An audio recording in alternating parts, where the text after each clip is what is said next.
Hello students, welcome to Pharmacy Notes by US. Today we discuss tablet part 4. So let's start. तो students अभी तक अपन ने बात कर ली है कि टैबलेट्स होती क्या हैं, इसके क्या एडवांटेजेस हैं, क्या डिसएडवांटेजेस हैं, आइडियल प्रॉपर्टीज क्या हैं टैबलेट्स की और कितने तरीके के टैबलेट्स हैं जो कि अपन ले सकते हैं, चाहे वो अपन ओरली इंजेस्ट कर रहे हैं या फिर अदर कैविटीज में ले रहे हैं। फिर बात की मैंने कुछ एक्सीपिएंट्स की, यानी कि जब अपन टैबलेट बनाते हैं तो कौन कौन से अदर देन एपीआई यानी कि एक्टिव फार्मास्यूटिकल इंग्रेडिएंट के अलावा कौन कौन से हैं जो कि अपन एजेंट्स यूज करते हैं, क्या क्या एग्जांपल्स हैं और रीजन क्या है उन्हें यूज करने का, इन सब के बारे में बात की। आज अपन डिस्कस करेंगे formulation of tablet and granulation methods. Formulation of tablets की बात की जाए यानी कि आप टैबलेट बना कैसे रहे हैं, तो ऑब्वियस जब भी अपन टैबलेट बनाएंगे तो टैबलेट बनाने के लिए अपने को दो चीजें रिक्वायर्ड होगी। क्या? एक तो वो ड्रग जिससे अपन उस बीमारी का उपचार कर रहे हैं, और वो चीजें यानी कि वो एक्सीपिएंट्स जिससे कि वो जो ड्रग है एक पर्टिकुलर डोजेस फॉर्म यानी कि टैबलेट में कन्वर्ट होगी सुटेबली। तो एक्सीपिएंट का अपन ने पूरा का पूरा इंट्रोडक्शन है जो कि जस्ट प्रीवियस वीडियो के अंदर डिस्कस कर लिया था, उसकी लिंक मैं यहाँ नीचे डिस्क्रिप्शन बॉक्स में डाल दूंगी। एपीआई जो एक्टिव फार्मास्यूटिकल इंग्रेडिएंट है वो कोई भी हो सकता है, आप कौन सी टैबलेट बना रहे हो, आपकी एक्टिविटी क्या है टैबलेट की, उसके आधार पे यानी कि फॉर्मुलेशन ऑफ टैबलेट्स अगर आपको पूछा जाए तो you have to write API plus excipient, जो कि पूरा का पूरा प्रीवियस वीडियो में डिस्कस किया है। आज अपन बात करेंगे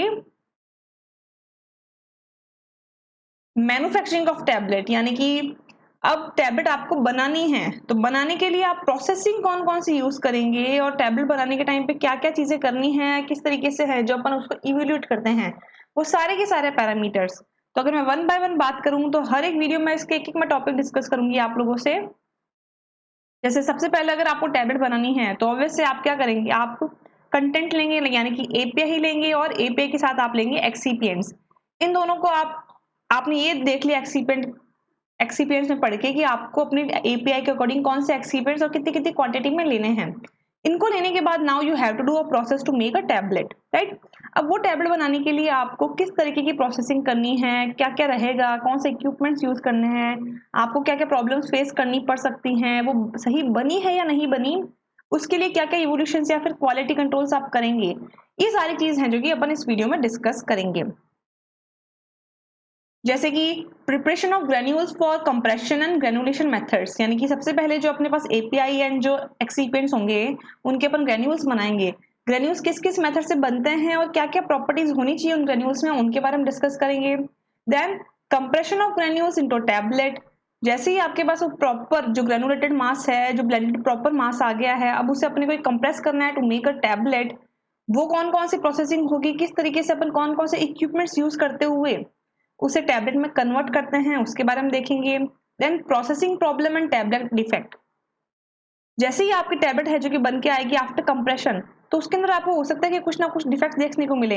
हो सकता है कि वो दो या तीन लेयर्स में टूट रही हो सकता है कि आपका जो पंचिंग मशीन है उसके ऊपर वो स्टिक हो रहा हो, चिपिंग हो रही हो, तो वो चीजें क्या होती हैं, क्यों होती हैं और किस तरीके से अपन उसे रिड्यूस कर सकते हैं, उनके बारे में डिस्कस करेंगे।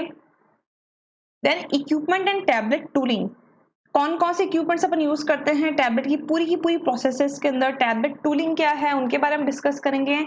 And at last we do some quality control and evolutions, यानी कि जो आपकी टैबलेट बन के आई है after the compression and proper जो सुटेबल डोजेस फॉर्म है उसके आप कुछ पैरामीटर्स या फिर कुछ क्वालिटी कंट्रोल टेस्ट करेंगे, ये देखने के लिए कि ये वियर एंड टियर इफेक्ट कितने ले सकती हैं, जब बॉडी में जाएगी तो डिसइंटीग्रेट तो होगी ना, डिसॉल्व तो होगी ना, एक्ट तो करेगी प्रॉपरली।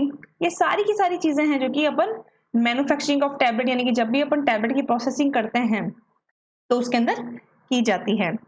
इनमें अपन वन बाय वन डिस्कस करेंगे। इसके अंदर अपन इस वीडियो में मैं बात करूंगी preparation of granules for compression and granulation method, यानी कि ग्रेन्यूल्स अपन बनाएंगे कैसे और कौन कौन से मेथड से उसको बनाया जा सकता है, साथ ही साथ ग्रेन्यूल्स की प्रॉपर्टी क्या होनी चाहिए उनके बारे में भी मैं आपसे डिस्कस करूंगी। The following steps are involve during the preparation of granules, यानी कि जब अपन ग्रेन्यूल्स बना रहे हैं तो फिलहाल अपन ने अभी तक क्या पढ़ा है कि भाई अपने को एपीआई चाहिए और एक्सीपेंट चाहिए फॉर्मुलेशन बनाने के लिए। सपोज कि आपने फॉर्मुलेशन बनाने के लिए एक्सीपेंट भी डिसाइड कर लिया और कितनी कितनी क्वांटिटी में आपको क्या क्या चाहिए ये भी आपने डिसाइड कर लिया। Now it's time to prepare a tablet. Tablet prepare करने में सबसे पहले प्रोसेसिंग स्टेप आएगा, we have to make granules. अब ग्रेन्यूल्स बनाने से पहले क्या स्टेप्स रहेंगे उनके बारे में अपन डिस्कस कर रहे हैं।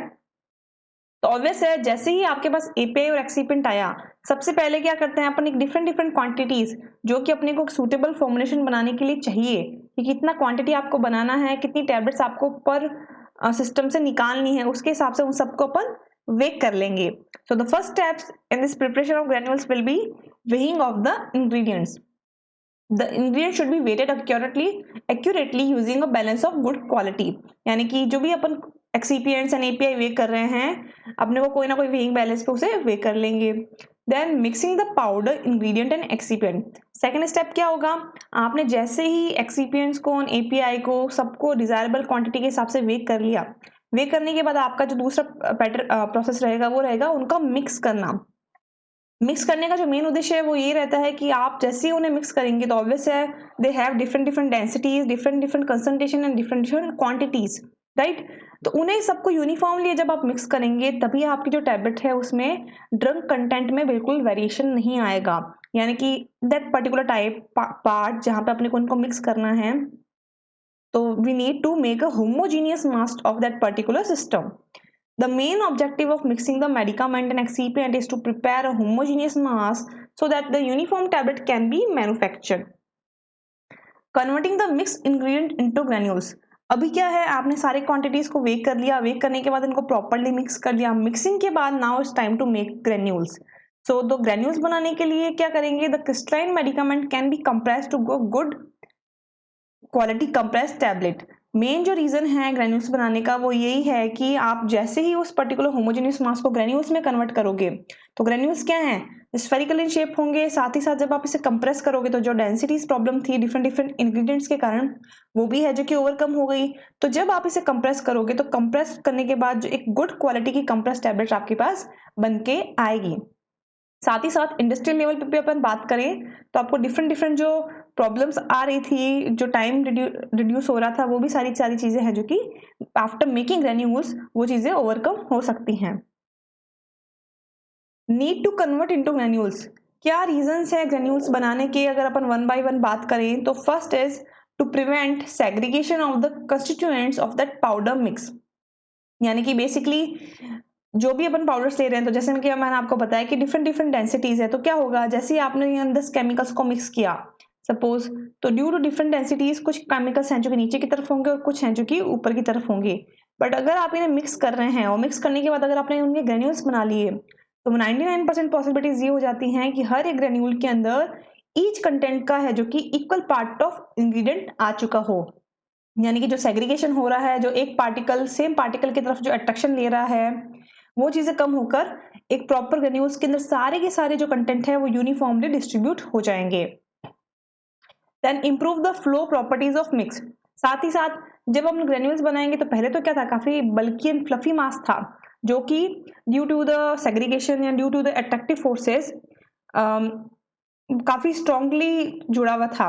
बट जैसे ग्रेन्यूल्स बनाए तो ग्रेन्यूल्स बनाने से क्या एडवांटेज हुआ, ग्रेन्यूल स्फेरिकल इन शेप हुए तो दोनों के पार्टिकल्स के बीच में फ्रिक्शन है जो कि रिड्यूस हुआ, फ्रिक्शन रिड्यूस हुआ. तो अब जैसे ही वो किसी भी सिस्टम से नीचे की तरफ गिरेगा तो उसका जो फ्लो है वो बहुत ही स्मूथ होगा.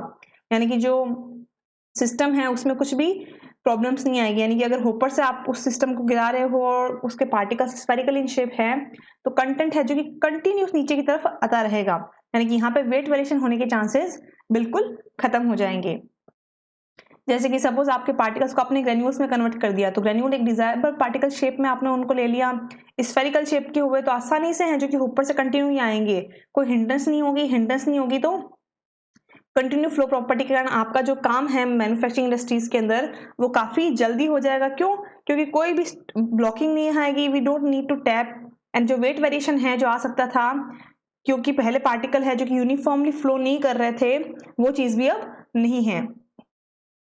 Then to improve the compaction characteristics of mix. साथ ही साथ जैसे मैंने आपको बताया कि जैसे अपन ग्रेन्यूल्स कन्वर्ट करेंगे तो ग्रेन्यूल्स कन्वर्ट करते क्या होगा, जो डेंसिटीज है, ये जो प्रॉब्लम्स थी डिफरेंट इंग्रेडिएंट के कारण, वो चीज अब खत्म हो गई है. तो जब जैसे अपन कंप्रेस करेंगे तो एक डिजायरेबल गुड कंप्रेसिबल टैबलेट भी अपने को मिलेगी. साथ ही साथ अपन को जैसे कोई हाइग्रोस्कोपिक मटेरियल है, कोई डेंसिटी डिफरेंसेस है, कोई टॉक्सिक मटेरियल है, उसके हिसाब से अपन इनको कंप्रेस करके इनकी जो स्टेबिलिटीज है उनको भी बढ़ा सकते हैं. अब बात करते हैं मेथड ऑफ ग्रेनुलेशन की, यानी कि कौन कौन से मेथड्स अपन यूज करते हैं ग्रेन्यूल्स बनाने के लिए। तो 3 मेथड्स अपन यहाँ पे यूज करेंगे। First is dry granulation, then wet granulation and direct compression. One by one discuss करती हूँ कि ये होते क्या हैं। तो सबसे पहले ग्रेन्यूल्स बनाने के लिए डायरेक्ट कंप्रेशन क्यों यूज किया जाता है। तो ऑब्वियस है कुछ जो मटेरियल्स हैं जो कि हीट सेंसिटिव हैं या जो कि लिक्विड सेंसिटिव हैं, क्योंकि जैसे ही अगर आप वेट ग्रेनुलेशन करेंगे तो वहां पे अपने को लिक्विड डालना पड़ता है, और लिक्विड डालेंगे तो we need to dry it using a particular temperature. तो जो मटेरियल हीट से सेंसिटिव हैं यानी कि ज्यादा टेम्परेचर पे खराब हो जाते हैं, उन्हें कंप्रेस करने के लिए या उनके ग्रेन्यूल्स बनाने के लिए अपने को ड्राई ग्रेनुलेशन यूज करना पड़ता है। The use for which available in crystalline structures और sensitive to heat, यानी कि बेसिकली जो ड्राई ग्रेनुलेशन है वो इसलिए यूज किया जाता है या कि आपकी ड्रग खुद ही क्रिस्टलाइन फॉर्म में अवेलेबल हो, यानी कि खुद ऑलरेडी वो कुछ स्फेरिकल शेप्स में डिजायरेबल शेप में अवेलेबल है, साथ ही साथ या वो हीट से सेंसिटिव है या फिर हीट से है जो कि रिएक्ट करके खराब हो सकती है। एग्जाम्पल की जैसे बात करें, एस्पिरिन है, सोडियम ब्रोमाइड है, पोटेशियम क्लोराइड है या ड्राई ईस्ट है, इनका जो कंप्रेशन है वो डायरेक्ट ग्रेनुलेशन के थ्रू किया जाता है। प्रोसेस की बात करेंगे, ड्राई ग्रेनुलेशन में अपन कौन कौन से स्टेप्स फॉलो करते हैं। तो ऑब्वियस है सबसे पहले आपने जो भी ड्रग है वो ली, उसको आपने ग्राइंड किया। ग्राइंड करने के बाद जो भी आपने एक्सीपेंट्स ऐड करने थे एक्सीपेंट ऐड किए। एक्सीपेंट ऐड करने के बाद उनको आपने ब्लेंड किया यानी कि मिक्स किया, प्रॉपर्ली होमोजीनियस मास बनाया। होमोजीनियस मास बनाने के बाद आपने उसे प्रेस करते हुए छोटे छोटे पैलेट्स बनाए। पैलेट्स बनाने के बाद उन्हें आपने क्रश किया। क्रश करने के बाद एक डिजायरेबल सिव से उसे पास करके एक यूनिफॉर्मली पार्टिकल साइज आपने ऐड किया। यूनिफॉर्मली पार्टिकल्स आपके पास जैसे ही आए, जो भी अदर एक्सीपेंट्स आपको यूज करने थे जैसे कि लुब्रिकेंट हो गया या फिर कुछ भी, उन सबको ऐड किया और वापस आपने इसको प्रॉपर्ली मिक्स किया। मिक्स करने के बाद इसे कंप्रेस किया, द टैबलेट इज रेडी। यानी कि बेसिकली अपने यहाँ पे कहीं पे भी कोई लिक्विड सिस्टम यूज नहीं किया है। जैसे आपने अपना एपीआई और ड्रग लिया, उन दोनों को आपने फोर्सफुली किसी सिस्टम से है जो कि रोल किया, तो क्या हुआ, बड़े बड़े पैलेट्स बन गए। अब इन पैलेट्स को आपने कट करके एक डिजायरेबल पार्टिकल साइज में चेंज कर लिया। फिर बात करते हैं वेट ग्रेनुलेशन की। नाम से पता चल रहा है कि in this we involve liquids या फिर solvent, right. We use drug को लिया आपने, एडिटिव्स को लिया आपने, प्रॉपरली ब्लेंड किया। ब्लेंड करने के बाद आपने इसमें ऐड किया डाइल्यूएंट लिक्विड, यानी कि वो पर्टिकुलर लिक्विड जिससे कि आपको इसे बाइंड करना है, एज अ बाइंडर आप यूज कर रहे हैं। सपोज आपने स्टार्च पेस्ट यूज किया। स्टार्च पेस्ट यूज करने के बाद क्या हुआ, आपके पास एक पर्टिकुलर है जो कि मास बनकर आया, राइट। जो भी आपके पास वेट मास आया, जैसे आपने ड्रग और डाइल्यूएंट को ऐड किया, एक आपके पास एक पर्टिकुलर है जो कि ब्लेंडेड मास बन के आएगा। ब्लेंडेड मास जैसे आपके बन के आया तो क्या होगा, उसको आप ऑब्वियसली स्क्रीन करोगे, यानी कि किसी ना किसी सिर्फ से पास करोगे। बट राइट नाउ जो आपका मास है वो वेट है, यानी कि अभी जो आपकी स्क्रीनिंग हो रही है वो हो रही है वेट स्क्रीनिंग, राइट। ये जो है मोस्टली 10 नंबर सिर्फ से अपन है जो कि करते हैं। 10 नंबर सिर्फ से करने के बाद क्या होगा, अभी जो आपके पार्टिकल्स हैं वो थोड़े से वेट हैं, then we need to dry it. और जैसे आप ड्राई करोगे तो किसी ना किसी इंस्ट्रूमेंट के यूज थ्रू करोगे, तो मोस्टली अपन यूज करते हैं ट्रे ड्रायर। अगर वो केमिकली अनस्टेबल नहीं होता है तो, अगर वो होता है तो we use fluidized bed dryer at particular temperature 60 degree centigrade for 1 our.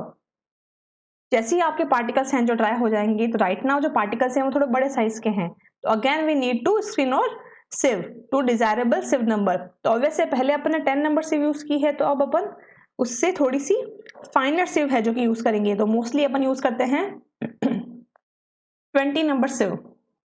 20 number सिव से जैसे ही वो पास होगा तो एक डिजायरेबल आपके पास है जो कि पार्टिकल्स हैं जो कि आएंगे। उनके अंदर आपको जो भी लुब्रिकेंट्स ऐड करने हैं, अदर एक्सीपेंट्स ऐड करने हैं, वो आपने ऐड किए, then we need to compress it to make a tablet. फिर बात करते हैं डायरेक्ट कंप्रेशन की। डायरेक्ट कंप्रेशन के अंदर यहाँ पे कोई पैलेट्स कोई अपन नहीं बनाएंगे, सीधी की सीधे आपने ड्रग ली, ग्राइंड किया, ग्राइंड करने ड्रग ली, ड्रग को ब्लेंड किया और ब्लेंड करने के बाद डायरेक्टली आप इसे कंप्रेस कर देते हैं, जो भी आपने एडिटिव्स या फिर एक्सीपेंट्स ऐड करने हैं, और सीधा कंप्रेस करने के बाद we form a tablet. Mostly जो सोडियम क्लोराइड है या फिर KCl है, इनके हैं जो कि डायरेक्ट कंप्रेशन से टैबलेट्स बनाई जाती हैं। ओवरऑल अगर मैं इसको पूरा का पूरा आपको बताऊं तो जैसे direct compression, dry granulation and wet variation में डिफरेंसेस क्या हैं। तो जैसे डायरेक्ट कंप्रेशन में मैंने आपको बताया, सीधे इंग्रेडिएंट लिए, उनको मिक्स किए, मिक्स करने के बाद डायरेक्टली अपन इसे कंप्रेस कर देंगे। कंप्रेस करने के बाद इसे आपने इजेक्ट कर लिया। अगर रिक्वायरमेंट है कोटिंग की, रीडस्टिंग की, तो वो चीज की है, then we have to pack it. Dry granulation के अंदर अपन ने जो भी ऐड करना है, डाइल्यूएंट, लुब्रिकेंट, वो सब किया, मिक्स करने के बाद अपन उसे कंप्रेस करते हैं। कंप्रेस करने के बाद उसका साइज रिड्यूस करेंगे, जैसे कि मैंने आपको बताया उसके पैलेट्स बनाते हैं। साइज रिड्यूस करने के बाद एक पर्टिकुलर स्क्रीन या सिर्फ से अपन उसे पास करने के बाद उसके अंदर ग्लाइडेंट, लुब्रिकेंट ऐड करेंगे, फिर उसे कंप्रेस करेंगे। वाइल वेट ग्रेनुलेशन के अंदर ड्रग एंड एक्सिपिएंट्स डालें, उनके अंदर फिर आप डालोगे वेटिंग एजेंट्स या फिर बाइंडर्स, जो कि मोस्टली लिक्विड होंगे, जैसे कि स्टार्च पेस्ट हो गया, शुगर पेस्ट हो गया, जिलेटिन पेस्ट हो गया, कभी कभी अपन ड्राई बाइंडर्स भी ऐड करते हैं। ये सब डालने के बाद आपके पास जो सॉफ्ट मास बनेगा उससे आप सिर्फ से पास करेंगे, फिर उसे ड्राई करेंगे। Again we have to screen it. Screen करने के बाद आप इसे मिक्स करेंगे using some glidants and lubricants, then we have to compress it. तो बेसिकली ये मेन जो डिफरेंस है तीनों के अंदर रहेगा। फिर एट लास्ट अपने को उसको कंप्रेस करना है, कंप्रेस करने के बाद properly it will pack. Mechanism की बात करी जाए कि कौन कौन सी मैकेनिज्म इन्वॉल्व होती हैं ग्रेनुलेशन के अंदर, यानी कि जब भी अपन ग्रेन्यूल्स बना रहे हैं तो ऑब्वियस है उसके अंदर काफी सारी जो प्रॉपर्टीज है वो चेंज हो जाती है as compare to the previous material. तो कौन कौन सी मैकेनिज्म्स हैं? तो there are 5 particle bonding mechanisms. First is adhesion and cohesion force in the immobile liquid films, then interfacial forces in mobile liquid films within the granules, formation of solid bridges after solvent evaporation, attractive forces between solid particles and mechanical interlocking। यानी कि basically ग्रेनुलेशंस जो बन रहे हैं, यानी कि जो granules बन रहे हैं, इन 5 मैकेनिज्म से बन रहे हैं। सबसे पहला तो है adhesive and cohesive forces, यानी कि जैसे ही आपने लिक्विड ऐड किया या जैसे ही आपने सिस्टम में ऐड किया तो क्या हुआ, सारे के सारे जो डिफरेंट एक्सिपिएंट्स हैं जो कि मिक्स होंगे, वो मिक्स करने के बाद जैसे आपने उन्हें कंप्रेस किया तो उसके अंदर 2 फोर्स लगेंगे, एक तो कोहेसिव और एक एडहेसिव। कोहेसिव फोर्स वो फोर्स होता है जो कि सेम मॉलिक्यूल के बीच में लगता है, और एडहेसिव फोर्स वो होगा जो डिफरेंट मॉलिक्यूल के बीच में लग रहा है। अब ऑब्वियसली टैबलेट में हमने डिफरेंट मॉलिक्यूल्स भी यूज कर रहे हैं और सेम मॉलिक्यूल्स भी हैं, इनके बीच में जो फोर्स लग रहा है और जिससे ये स्ट्रांग हो रहे हैं, उसके कारण जो एक पर्टिकुलर सिस्टम क्रिएट होगा, क्योंकि अभी आपने इसमें लिक्विड भी ऐड किया है। तो जो इमोबाइल लिक्विड के कारण जो फोर्स क्रिएट हो रहे हैं उसके आपके जो ग्रेन्यूल्स हैं वो कन्वर्ट होते हैं। दूसरा, जो इंटरफेशियल फोर्सेस हैं दोनों लिक्विड्स के बीच में या दोनों पार्टिकल्स के बीच में जो फिल्म क्रिएट होती है उसके कारण, तो उसके कारण भी जो इंटरलॉकिंग है वो स्ट्रांग होगी और जो पार्टिकल्स हैं वो आपके डिजायरेबल शेप में कन्वर्ट होंगे। साथ ही साथ आपने कोई पाउडर के अंदर लिक्विड ऐड किया, लिक्विड जैसे ही इवोपरेट होगा तो क्या होगा, उसके अंदर सॉलिड ब्रिज क्रिएट हो जाएंगे, और वो सॉलिड ब्रिज पहले के कंपैरिजन में ज्यादा डेंसर होंगे, ज्यादा स्ट्रक्चर लिए हुए होंगे, तो अगेन इससे भी ग्रेन्यूल्स कन्वर्ट होंगे। दूसरा, जो सॉलिड पार्टिकल्स हैं उनके बीच में कुछ अट्रैक्टिव फोर्स होगा जो कि उन दोनों को कॉम्पैक्ट करने में हेल्प करेगा। एट लास्ट, मैकेनिकल इंटरलॉकिंग, यानी कि आपने जो भी एजेंट्स यूज किए हैं कुछ एडेसिव्स होंगे, यानी कि जो डिफरेंट मॉलिक्यूल को अट्रैक्ट करने की कोशिश करेंगे, तो इंटरमॉलिक्यूलर इंटरलॉकिंग होगी, तो क्या होगा, आपका जो कंटेंट है जिसमें डिफरेंट एक्सिपिएंट्स एंड एपीआई था अब यूनिफॉर्मली डिस्ट्रीब्यूट होगा, और यूनिफॉर्मली डिस्ट्रीब्यूट होने के कारण क्या होगा, जो ड्रग कंटेंट है उसमें बिल्कुल भी वेरिएशन नहीं होगा। Some basic characterization of granules. अब यानी कि अपन जब ग्रेन्यूल्स बना रहे हैं तो अपन को क्या क्या डिजायर है ग्रेन्यूल्स से, तो कुछ क्वालिटीज होनी चाहिए ग्रेन्यूल्स के अंदर। Granule must obey some qualities which is compactness, chemical stability, rapid production, efficacy, good flow property, easily transfer through hopper for that particles should be spherical in shape. यानी कि जो भी अपन ग्रेन्यूल बना रहे हैं वो ग्रेन्यूल ऐसे होने चाहिए कि आसानी से कॉम्पैक्ट हो जाएं, स्टेबल रहें, प्रोडक्शन बहुत रैपिड हो, जैसे कि जैसे ग्रेन्यूल्स अपन बना रहे हैं तो बहुत आसानी से बन जाएं, एफिकेसी अच्छी हो उनकी, साथ ही साथ जब होपर से सिस्टम से नीचे की तरफ आ रहे हैं तो उसकी जो फ्लो प्रॉपर्टी है वो भी अच्छी हो। और फ्लो प्रॉपर्टी कब अच्छी होगी, जब वो पार्टिकल स्फेरिकल इन शेप होंगे, और स्फेरिकल इन शेप होंगे तो क्या होगा, फ्रिक्शन नहीं होगा, फ्रिक्शन नहीं होगा तो फोर्सेस क्रिएट नहीं होंगे, अनडिजायरेबल फोर्सेस नहीं होंगे, तो वो आसानी से है जो कि नीचे की तरफ गिरेंगे without applying any other forces. अब अपन बात करते हैं प्रॉपर्टीज ऑफ ग्रेन्यूल्स की। अभी तक मैंने आपको बताया कि जो कैरेक्टरिस्टिक्स हैं ग्रेन्यूल्स में वो क्या क्या होने चाहिए, तो उन कैरेक्टरिस्टिक्स को पाने के लिए अपने को कौन कौन सी प्रॉपर्टीज को मॉडिफाई करना चाहिए, किन किन प्रॉपर्टीज के बारे में पता होना चाहिए, या फिर उन्हें निकालने के तरीके क्या क्या रहते हैं उनके बारे में भी अपन डिस्कस करेंगे। तो बेसिकली जो प्रॉपर्टीज है ग्रेन्यूल्स की वो रहती है जैसे पार्टिकल साइज एंड शेप क्या है, उसका सरफेस एरिया, डेंसिटी से क्या क्या फर्क पड़ेगा, strength and friability, flow property and compaction. ये सारी चीजें क्या हैं, इनके बारे में अपन वन बाय वन डिस्कस करेंगे। सबसे पहले पार्टिकल साइज एंड शेप, यानी कि कोई भी जैसे अपने ग्रेन्यूल्स बनाए हैं तो उससे क्या क्या इफेक्ट आ सकते हैं आपकी टैबलेट के ऊपर। आपका ऑब्वियस है जब आप ग्रेन्यूल बनाओगे तो एक डिजायरेबल पार्टिकल साइज मिलेगा, एक पार्टिकल शेप मिलेगा आपको, उससे आपकी टैबलेट पे क्या क्या इफेक्ट आ सकता है, आपके जो इवोल्यूशन है उन पे क्या क्या इफेक्ट आ सकता है, उनके बारे में बात करेंगे। तो ऑब्वियस अगर पार्टिकल साइज है जो कि डिफरेंट रहा, सपोज यूनिफॉर्म पार्टिकल साइज आपको नहीं मिले, कुछ छोटे मिले कुछ बड़े मिले, तो टैबलेट वेट में वेरिएशन आएगा, डिसइंटीग्रेशन में वेरिएशन आएगा। डिसइंटीग्रेशन यानी कि जितने बड़े पार्टिकल होंगे उतना ही उसे घुलने में समय लगेगा, टूटने में समय लगेगा, और जितने छोटे पार्टिकल होंगे उतना ही वो आसानी से डिसइंटीग्रेट होगा, उतना ही जल्दी वो टूटेगा। देन ग्रेन्यूल फ्राइबिलिटी, जो पार्टिकल साइज है या शेप है अगर वो बड़े हैं और इतनी स्ट्रेंथ नहीं है, तो जैसे ही ग्रेन्यूल्स ऊपर से गिर रहे हैं, कंपैक्ट हो रहे हैं, तो हमें भी पॉसिबल है कि वो ब्रेक भी हो जाएं। अगर वो ब्रेक होंगे तो अगेन जो अपने को डिजायरेबल ग्रेन्यूल्स अपन ने बनाए थे स्फेरिकल शेप के, कुछ प्रॉपर रीजन से वो चीज उसके अंदर कैरेक्टर के रूप में नहीं आई। देन ड्राइंग रेट, बड़े पार्टिकल अगर अपन बना रहे हैं और अगर अपन वेटिंग मेथड यूज कर रहे हैं ग्रेन्यूल्स बनाने के लिए, तो जो उन्हें सूखने के लिए समय लगेगा, यानी कि जो ड्राइंग रेट है वो भी चेंज करनी पड़ेगी। यानी कि क्या पैरामीटर्स अपन यूज कर रहे हैं, अपने पास क्या मटेरियल आ रहा है, उसके हिसाब से सारी की सारी प्रोसेस है, इनको भी ऑप्टिमाइज करना पड़ता है कि कितने समय तक के लिए करना है, कितना टेम्परेचर रहेगा, कितनी रेट रहेगी, ये सब कुछ मॉडिफिकेशन किए जाते हैं। फैक्टर अफेक्ट ग्रेनुलेशन, साथ ही साथ अपन कौन सी सिस्टम्स यूज कर रहे हैं जिससे कि अपने जो ग्रेन्यूल्स हैं उसको अपन मॉडिफाई कर सकते हैं या फिर अपने ग्रेन्यूल्स हैं जो कि इफेक्ट हो सकते हैं। तो ग्रेनुलेशन इक्विपमेंट आप कौन सा यूज कर रहे हैं इस पर डिपेंड करता है कि आपके ग्रेन्यूल्स किस तरीके के बनेंगे। साथ ही साथ आपके इंग्रेडिएंट्स कौन से हैं, आप कितनी कितनी कंसंट्रेशन में वो ले रहे हो, ये चीज। देन मैन्युफैक्चरिंग प्रोसेसेस, यानी कि आप कौन सा मेथड यूज कर रहे हो ग्रेन्यूल्स बनाने के लिए, इन सबसे भी आपके ग्रेन्यूल्स हैं जो कि इफेक्ट हो सकते हैं। ग्रेन्यूल्स बनाने के बाद जो मेन अपना जो ऑप्टिमाइजेशन कैरेक्टरिस्टिक्स रहता है वो ये रहता है कि अपने को ये पता करना है कि जो अपने पार्टिकल बनाए क्या वो डिजायरेबल शेप के हैं। तो उसके लिए कुछ अपन इन प्रोसेस है जो कि इवोल्यूशन करते हैं पार्टिकल साइज को देखने के लिए। तो जो पार्टिकल साइज को देखने के लिए जो अपन मेथड यूज करते हैं वो मोस्टली अपन 3 मेथड्स यूज करते हैं, sieving method, sedimentation method and counter method. इनसे अपन ये पता लगा सकते हैं कि पार्टिकल का साइज एंड शेप क्या है। ये सारी जो चीजें हैं वो डिटेल में फिजिकल फार्मेसी करके एक सब्जेक्ट में आती हैं। ये चीजें मैंने ऑलरेडी डिस्कस कर दी हैं, उसके लिए मैं उसके लिंक भी नीचे डिस्क्रिप्शन बॉक्स में डाल दूंगी। फिर बात करते हैं सरफेस एरिया। सरफेस एरिया के बारे में आपने बहुत बार सुना होगा कि जितना ज्यादा सरफेस एरिया होगा उतने ही छोटे पार्टिकल्स होंगे, ऑब्वियस है। तो जितना सरफेस एरिया होगा डिसोल्यूशन रेट भी उतनी ही अच्छी होगी। और जो सरफेस एरिया वो इफेक्ट क्या कर सकता है, तो ऑब्वियस है डिसोल्यूशन रेट। अब डिसोल्यूशन रेट कैसे, तो जैसे ही आपकी टैबलेट है जो कि सिस्टम में जाएगी तो सबसे पहले क्या होगा, डिसइंटीग्रेशन होगा, यानी कि छोटे छोटे पार्टिकल्स में वो टूटेगी, फिर वो डिसॉल्व होगी। डिसॉल्व यानी कि उस पर्टिकुलर सिस्टम में उस लिक्विड के साथ है जो कि पूरी की पूरी घुल जाएगी और फिर वो आसानी से सिस्टमेटिक सर्कुलेशन में एब्जॉर्ब हो सकती है। तो जितना ज्यादा सरफेस एरिया होगा, यानी कि जितने छोटे पार्टिकल होंगे उतना ही आसानी से एब्जॉर्प्शन भी होगा। अब कौन कौन से मेथड से अपन सरफेस एरिया डिटरमाइन कर सकते हैं, तो again it is a topic of physical pharmacy.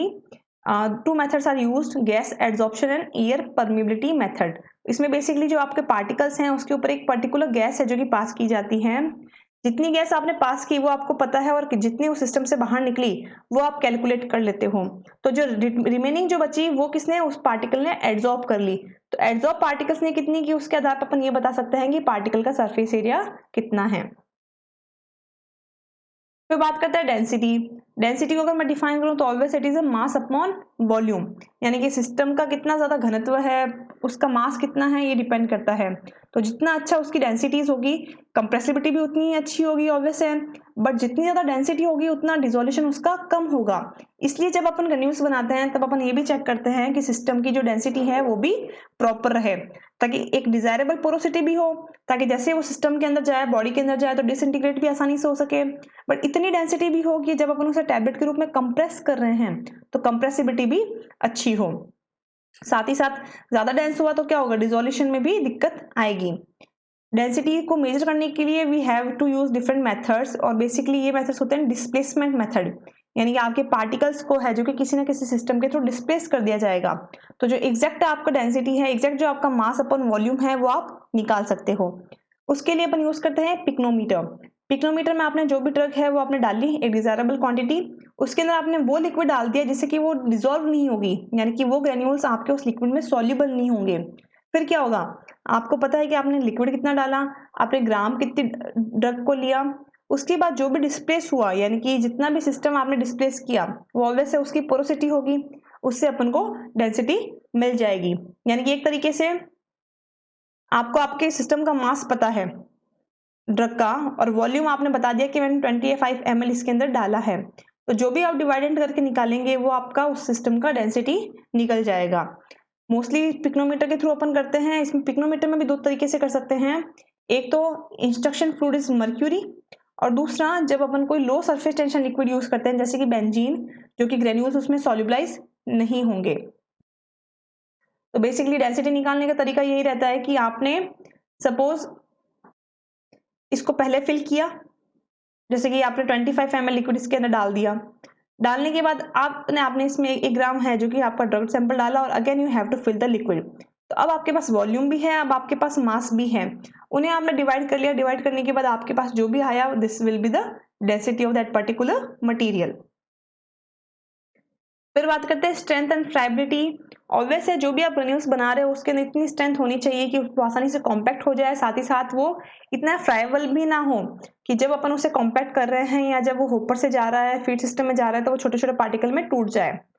तो granule is an aggregate of component particle that is held together by bond of finite strength. यानी कि बेसिकली अगर मैं ग्रेन्यूल्स को डिफाइन करूं तो ग्रेन्यूल्स क्या हैं, जो पार्टिकल्स हैं वो किसी ना किसी एक तरीके से एक स्ट्रेंथ के थ्रू है जो कि जुड़े हुए हैं, दिस इज ग्रेन्यूल।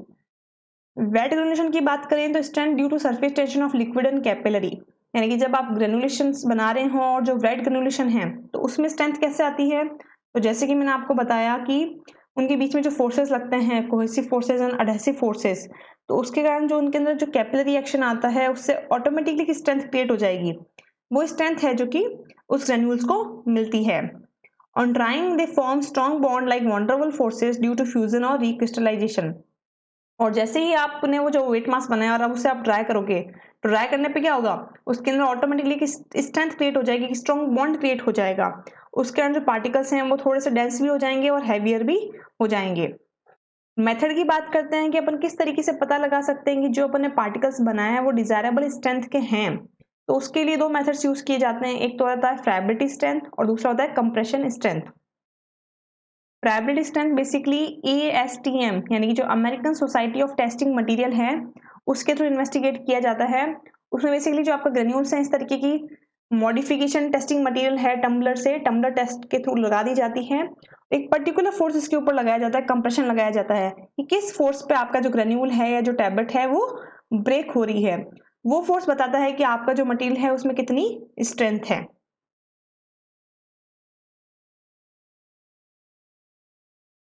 फिर बात करते हैं फ्लो प्रॉपर्टीज की। अपन जो ग्रेन्यूल्स बना रहे हैं उसमें अपन ने सब देख लिया कि डेंसिटी अच्छी होनी चाहिए, कंपैक्शन अच्छा होना चाहिए, कंप्रेसिबिलिटी अच्छी होनी चाहिए, स्ट्रेंथ अच्छी होनी चाहिए, बट जो मेन रीजन है ग्रेन्यूल्स बनाने का वो है to increase the flow property. Reason क्या है, क्योंकि आपकी इंडस्ट्री में जब वो ऊपर से आ रहा है तो अगर यूनिफॉर्म साइज हुए, स्पेरिकल इन शेप हुए, तो वो आसानी से ऊपर से है जो कि नीचे की तरफ गिरेगा, और नीचे क्या है आपकी वो प्लेट जहाँ पे आपके टैबलेट के रूप में जो कंटेंट है वो फिल किया जा रहा है। तो अगर यूनिफॉर्म है, फ्लो प्रॉपर है, कोई इसमें हडल नहीं आ रहा है, तो कंटिन्यू है जो कि ये सिस्टम्स में जो वायल्स हैं उसमें फिल होता रहेगा। और जब कंटिन्यू एक एक्यूरेसी के साथ फिल होगा तो आपका जो वेट वेरिएशन है वो भी नहीं आएगा, यानी कि हर एक टैबलेट अगर आप डिजायरेबल 500 मिलीग्राम की बनाना चाह रहे हो तो just due to the good flow property of granules it will be possible. तो मेन जो फ्लो प्रॉपर्टीज हैं वो अपन को ध्यान रखनी होती है कि अच्छे से ग्रेन्यूल्स हैं चूंकि बन जाए, स्फेरिकल शेप बन जाए, ताकि जो फ्लो प्रॉपर्टीज है उसमें कोई भी प्रॉब्लम ना आए।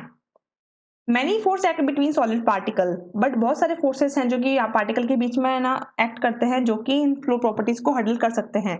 जैसे फ्रिक्शनल फोर्स है, सरफेस टेंशन फोर्सेज हैं, मैकेनिकल फोर्स है जो कि इंटरलॉकिंग के कारण बनते हैं जब अपन ग्रेन्यूल्स बनाते हैं, इलेक्ट्रोस्टैटिक फोर्सेज हैं, एंड कोहेसिव और वॉन्डरबल फोर्सेज हैं। इन सबको कंट्रोल करने के बाद भी अपन को एक स्फेरिकल शेप के पार्टिकल्स हैं जो कि रेगुलर शेप के पार्टिकल्स की डिजायरेबल रहती है, ताकि फ्लो है जो कि अच्छा हो सके। अगर फ्लो अच्छा हुआ तो अगेन वो होपर से आसानी से पास होगा और वेट वेरिएशन बिल्कुल भी नहीं आएगा। वेट वेरिएशन नहीं आएगा तो कंटेंट में यूनिफॉर्मिटी भी रहेगी। निकालने का तरीका क्या रहता है कि आपने जो ग्रेन्यूल्स बनाया उनका फ्लो प्रॉपर है और वो आपके होपर से इवनली फ्लो करेंगे और वेट वेरिएशन में कोई प्रॉब्लम नहीं क्रिएट करेंगे। तो दो मेथड्स हैं, एक है एंगल ऑफ रिपोज और दूसरा है hopper flow rates. Angle of repose में बेसिकली एक फॉर्मूला रहता है tan theta equals to h/r। आप एक पर्टिकुलर सैंपल लेते हैं और सैंपल को एक पर्टिकुलर फनल से पास करेंगे तो क्या होगा, आप नोट करेंगे कि इस तरीके का एक पाइल बनता है। इसकी आप हाइट ले लेंगे और रेडियस ले लेंगे। हाइट एंड रेडियस जो भी आई उसे थीटा इनवर्स से आप है जो भी निकालेंगे, तो जो भी आपकी वैल्यू आई वो वैल्यू बताती है कि आपका जो पाउडर है वो किस प्रॉपर्टी का है, कितनी फ्लो प्रॉपर्टी उसकी कैसी है। तो अगर थीटा का मान है जो कि 25 से 30 के डिग्री के बीच में आता है, angle of repose 25 to 30 degree आता है, तो वो फ्लो है जो कि एक्सीलेंट है। ज्यादा जैसे जैसे आएगा वैसे वैसे जो प्रॉपर्टीज हैं वो एक्सीलेंट से पुअर की तरफ शो करती हैं। यानी कि बेसिकली जैसे आप हाइट सपोज निकालते हैं 3 सेंटीमीटर और रेडियस निकलती है आपकी 1, तो जो भी आपका थीटा का मान आएगा tan इनवर्स का मान, उसे जब आप कैलकुलेट करोगे तो अगर वो 25 से कम आता है then it will be the excellent flow. आप खुद नोटिस करेंगे कि वो आसानी से है जो कि सिस्टम नीचे की तरफ गिर रहा है। बट जैसे जैसे इस एंगल ऑफ रिपोज का मान बढ़ता है फ्लो प्रॉपर्टीज भी पुअर होती चलती है। दूसरा है होपर फ्लो रेट्स। बेसिकली हो किसी भी होपर से आप ये देखते हैं कि कितने समय में कितना है जो सिस्टम आपका नीचे की तरफ गिर गया। फिर लास्ट है कंपैक्शन। कंपैक्शन बेसिकली आपका मटेरियल कितना आसानी से कंपैक्ट होता है। कंपैक्ट होगा तो वो एक हार्ड टैबलेट भी क्रिएट करेगा, ऑब्वियस है। इसे निकालने के लिए बेसिकली एक instrumental tablet press type of machine है जो कि यूज की जाती है, जिसमें आपकी जो टैबलेट है उसे कंप्रेस करके देखा जाता है और ये देखा जाता है कितनी स्ट्रेंथ अपने को लग रही है उसे कंप्रेसिबल टैबलेट बनाने के लिए। तो स्टूडेंट्स मुझे आज अपन इतना ही डिस्कस करेंगे। नेक्स्ट क्लास के अंदर अपन ये डिस्कस करेंगे कि इन टैबलेट्स को किन किन मशीनों के थ्रू है जो कि बनाया जाता है, साथ ही साथ टैबलेट्स में डिफेक्ट्स क्या क्या होंगे और क्वालिटी कंट्रोल इवोल्यूशन अपन किस तरीके से करेंगे किसी भी टैबलेट का। आज अपन ने डिस्कस किया कि भाई अपन ग्रेन्यूल्स कैसे बनाते हैं। टैबलेट बनाने से पहले अपन को ग्रेन्यूल्स बनाने पड़ेंगे, ग्रेन्यूल्स बनाने के मेथड कौन कौन से हैं और ग्रेन्यूल्स कौन कौन सी चीजों से या कौन कौन से इंटरनल प्रॉपर्टीज के कारण अपन उसको मॉडिफाई कर सकते हैं या कौन कौन से फैक्टर है जो कि इसे इफेक्ट कर सकते हैं। I hope you understand and enjoy the video. Please like, share and subscribe and don't forget to press the bell icon. Thank you.